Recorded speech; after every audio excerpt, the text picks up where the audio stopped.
여러분, 지금 한국 사회를 뒤흔드는 아주 기묘한 사건이 하나 있습니다.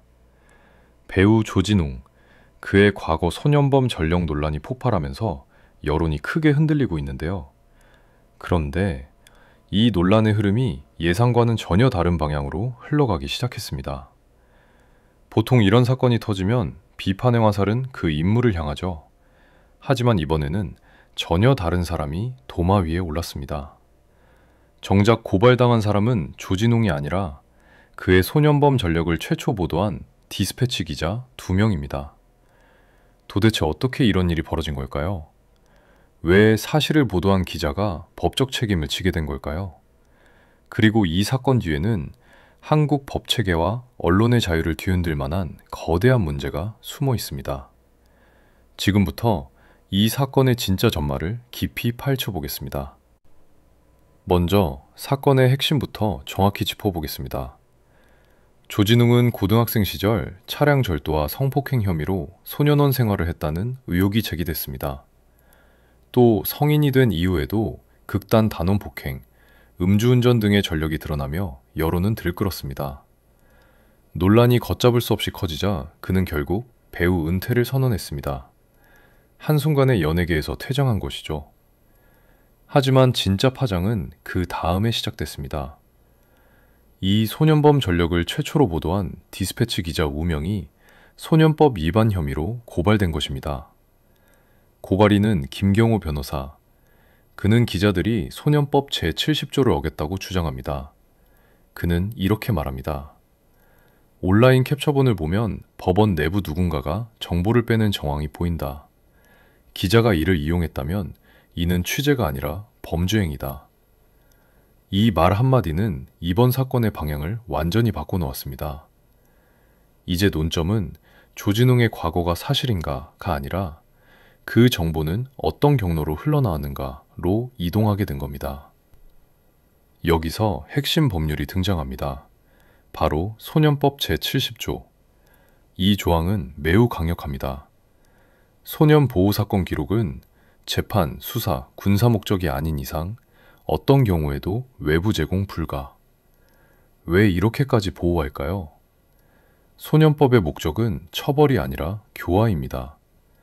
소년 시절의 잘못이 평생 낙인으로 남아서는 안 되기 때문에 국가는 해당 기록을 가장 강력한 수준으로 보호합니다. 그런데 지금은 인터넷에 조진웅의 기록으로 보이는 캡처본까지 돌아다니고 있습니다.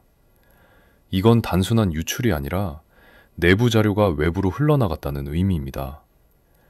그렇다면 누가 정보를 빼냈을까? 기자는 어떤 방식으로 그 정보를 입수했을까? 단순 제보를 받은 것일까? 아니면 적극적으로 확보한 것일까? 이 질문들은 이 사건의 핵심에 관통합니다. 왜냐하면 지금의 논란은 언론의 자유와 개인의 보호권이 정면 충돌한 사건이기 때문입니다. 이제 사건의 주요 쟁점들을 하나씩 살펴보겠습니다. 첫 번째 쟁점은 소년범 전력은 어디까지 보호해야 하는가입니다. 한쪽에서는 이렇게 주장합니다.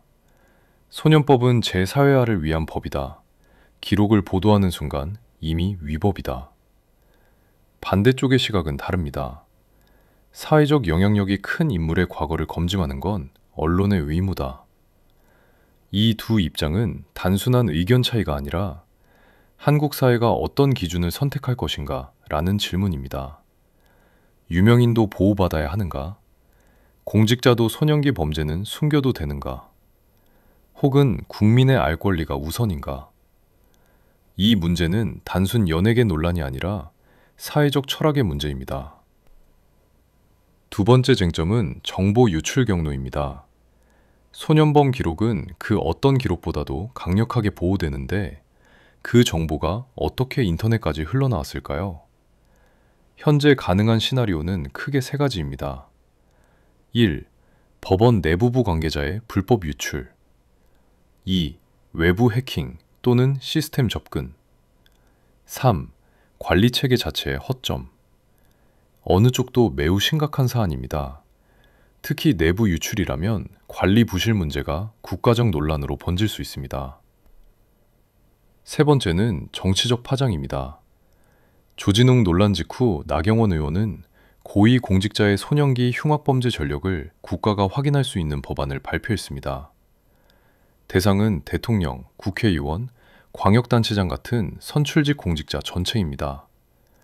소년 시절이더라도 살인, 강도, 성폭력 같은 범죄가 있었다면 국가가 직접 검증하겠다는 것이죠.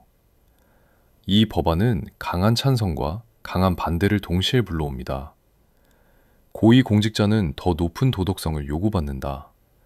소년기의 잘못까지 영원히 끌고 가는 것은 과도하다. 이 문제는 앞으로 정치권의 뜨거운 논쟁으로 이어질 가능성이 큽니다. 그리고 이 사건에서 가장 이상한 지점이 하나 더 있습니다. 왜 하필 지금 폭로되는가? 이런 민감한 기록이 갑자기 인터넷에 올라오고 이어 언론 보도까지 이어졌다? 그 타이밍은 너무나 절묘합니다. 누군가 의도적으로 정보를 흘린 것인가? 오래된 자료가 커뮤니티를 통해 재부상한 것인가? 특정 세력이 여론을 움직이기 위해 던진 것인가? 명확하지 않지만 이 사건이 단순한 과거 폭로라고 보기 어려운 이유는 충분합니다. 이 사건은 우리 사회에 중요한 질문을 던지고 있습니다. 소년 시절의 죄는 어디까지 용서받을 수 있는가? 공적 책임을 지는 사람도 동일하게 보호되어야 하는가? 언론의 역할은 어디까지 허용되어야 하는가? 그리고 개인정보 보호와 국민의 알 권리는 어디서 충돌하는가? 조진웅 논란과 기자 고발 사건은 단순한 연예계 이슈가 아니라 법, 언론, 정치, 윤리, 전부를 건드리는 거대한 문제입니다. 이 사건의 결론은 앞으로 한국 사회의 기준을 크게 바꿀 수도 있습니다. 여러분은 어떻게 생각하시나요? 소년범 기록 어디까지 보호해야 한다고 보십니까? 기자 고발은 정당했다고 보십니까? 공직자의 소년기 범죄까지 공개하는 법안 필요하다고 보십니까? 여러분의 의견을 댓글로 남겨주세요.